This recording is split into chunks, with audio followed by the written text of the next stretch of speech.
नमस्कार, आदाब, सत श्री अकाल, जय भीम, जोहार। मेरा नाम है नवीन कुमार। जी न्यूज वालों ने तो रिया चक्रवर्ती केस में एक संपादक के तौर पर सुधीर चौधरी की बेहया करतूतों के लिए माफी मांग ली, लेकिन रिपब्लिक टीवी के मालिक अर्णब गोस्वामी कब मांगेंगे? टाइम्स ग्रुप के मालिक समीर जैन और उसकी संपादक नविका कुमार कब मांगेंगी? कब माफी मांगेंगे बाकी चैनलों के नियंता अपने गिद्ध बर्ताव के लिए?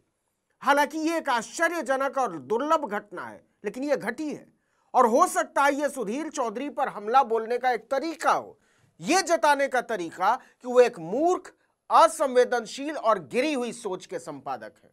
लेकिन यह बात सच है कि सुभाष चंद्रा ने अपने चैनल की रिपोर्टिंग के लिए रिया चक्रवर्ती से माफी मांगी है। जी हां, जी मीडिया समूह के चेयरमैन सुभाष चंद्रा ने अभिनेत्री रिया चक्रवर्ती से माफी मांगी है और अपील की है कि दूसरे चैनलों को भी बिना देरी माफी मांग लेनी चाहिए। इससे उनका अपराध बोध कुछ कम हो सकता है। चंद्रा ने रिया को सीबीआई से क्लीन चिट मिलने के बाद एक माफीनामा ट्वीट किया है और अच्छी बात यह है कि यह माफीनामा बिना शर्त है, इसमें कोई बहानेबाजी नजर नहीं आती। आपको बता दें कि यह पूरा मामला सुशांत सिंह राजपूत केस में उनकी पार्टनर रिया चक्रवर्ती का नाम घसीटे जाने के बाद का है। उस वक्त रिपब्लिक टीवी और टाइम्स नाउ नवभारत समेत विभिन्न चैनलों ने इस मामले के कवरेज में चीलों और गिद्धों से भी बदतर बर्ताव किया था। जिस तरह से रिया चक्रवर्ती का चरित्र हनन किया गया, उनके लिए विशेषण और उपनाम गढ़े गए, उन्हें नशेड़ी और लालची बताया गया, वो न केवल फूहड़ था बल्कि शर्मनाक और क्रूर भी। जी न्यूज के मालिक सुभाष चंद्रा ने उस मामले में अपने चैनल की रिपोर्टिंग और जिस तरह से उनके चैनल पर रिया चक्रवर्ती को निशाना बनाया गया, उसके लिए माफी मांगी है। एक के बाद एक उन्होंने लगातार 2 ट्वीट किए। उन्होंने पहले ट्वीट में लिखा, सुशांत राजपूत हत्या मामले में सीबीआई ने क्लोजर रिपोर्ट दायर कर दी है। मेरा मानना है कि यह विश्वसनीय सबूतों की कमी के कारण हुआ है। इसमें किसी तरह की अस्पष्टता की गुंजाइश नहीं है, इसलिए इसका मतलब है कि कोई मामला नहीं बनता। पिछली घटनाओं को देखते हुए मुझे लगता है कि रिया चक्रवर्ती को मीडिया द्वारा आरोपी बनाया गया, जिसमें उस समय जी न्यूज के संपादक और रिपोर्टर अग्रणी भूमिका में थे। और उस समय जी न्यूज के संपादक कौन थे? इन दिनों आज तक के मालिकों के दुलारे सुधीर चौधरी। उन्हीं के नेतृत्व में जी न्यूज पर रिया चक्रवर्ती के चरित्र हनन का एक खूंखार अभियान चलाया गया। आपको बता दें कि सुधीर चौधरी मानसिक तौर पर एक बीमार आदमी है जो मुसलमानों के प्रति नफरत और घृणा से भरा हुआ है। और यह बात कोई मेरी नहीं है। News broadcasting and digital standards authority ने इस्लामोफोबिया के बारे में चिंताओं का हवाला देते हुए आज तक और जी न्यूज पर प्रसारित हुए सुधीर चौधरी के कार्यक्रमों पर कई बार कार्रवाई की है। अक्टूबर 2022 में आज तक पर उनके शो ब्लैक एंड व्हाइट में कहानी चलाई गई गरबा उत्सवों में मुस्लिम भागीदारी को लेकर। एनबीडीएसए ने लिखा कि इसमें एक विशेष समुदाय को निशाना बनाने के लिए कंटेंट का पक्षपातपूर्ण चित्रण किया गया, तथ्यों के साथ छेड़छाड़ की गई और सांप्रदायिक गाली की तरह पेश किया गया। यह मुस्लिम विरोधी पूर्वाग्रह को दर्शाता है। इसी तरह एक और शो में सुधीर चौधरी ने उत्तराखंड में सरकारी जमीन पर अवैध मकबरों के बारे में बकवास करके पूरे मुस्लिम समुदाय को कलंकित किया। एनबीडीएसए ने अपने फैसले में लिखा कि मजहर जिहाद जैसे शब्द का इस्तेमाल करना दुर्भावना का परिचायक। तो ऐसा है अरुणपुरी और कलीपुरी का दुलारा सुधीर चौधरी।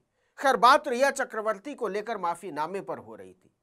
जी मीडिया ग्रुप के चीफ सुभाष चंद्रा ने अपने दूसरे ट्वीट में लिखा है, अन्य चैनलों ने जी न्यूज का अनुसरण किया।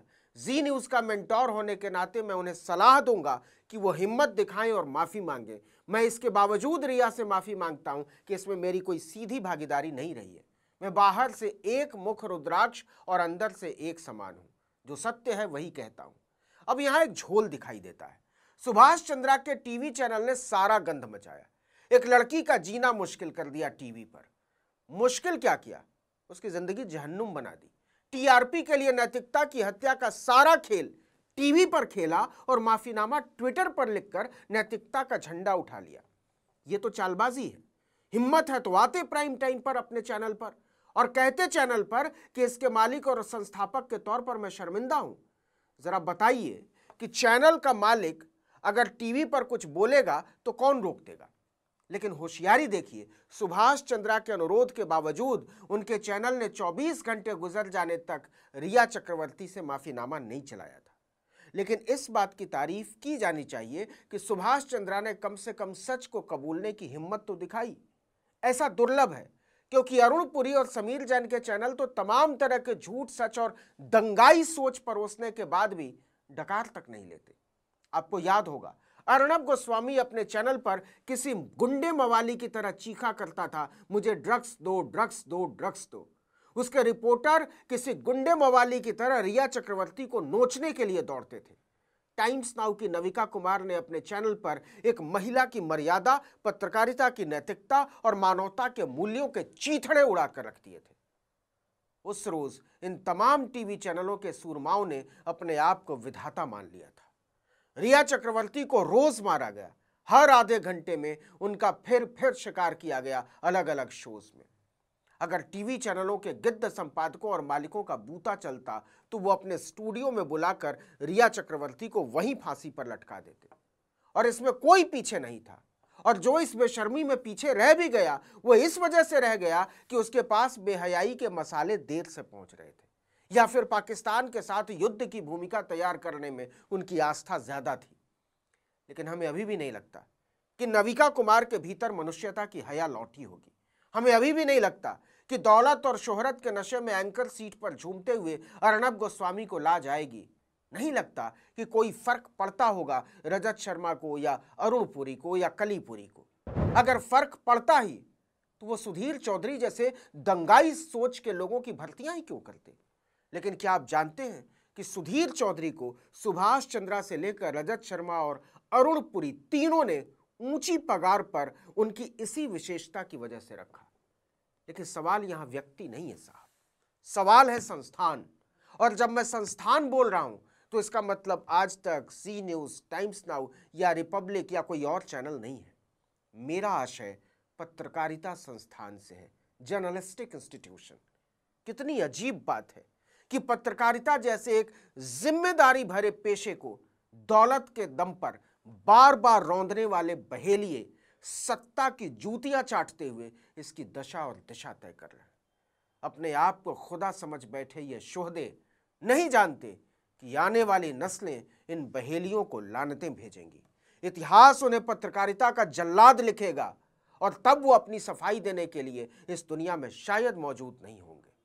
अंत में एक बात कहनी जरूरी है, सुभाष चंद्रा के शर्मिंदा होने या माफी मांगने से यह समझने की भूल हरगिज मत कीजिएगा कि वो या उनका चैनल बदल गया है। टीआरपी के लिए उनका चैनल आज भी पत्रकारिता के उसूलों का गला उसी तल्लीनता से घोंट रहा है। फर्क बस इतना है कि अभी इसका कोई नोटिस नहीं ले रहा। इस वीडियो में इतना ही, लेकिन अगर आपने आर्टिकल 19 इंडिया को अब तक सब्सक्राइब नहीं किया है तो फौरन कर लीजिए, बेल आइकॉन दबाइए, घंटी जैसी आकृति, लाइक कीजिए और कमेंट करके बताइए हमारा वीडियो आपको कैसा लगा। हमारा ट्विटर हैंडल है आर्टिकल 19_इंडिया और मेरा ट्विटर हैंडल है नवीन जर्नलिस्ट। नमस्कार।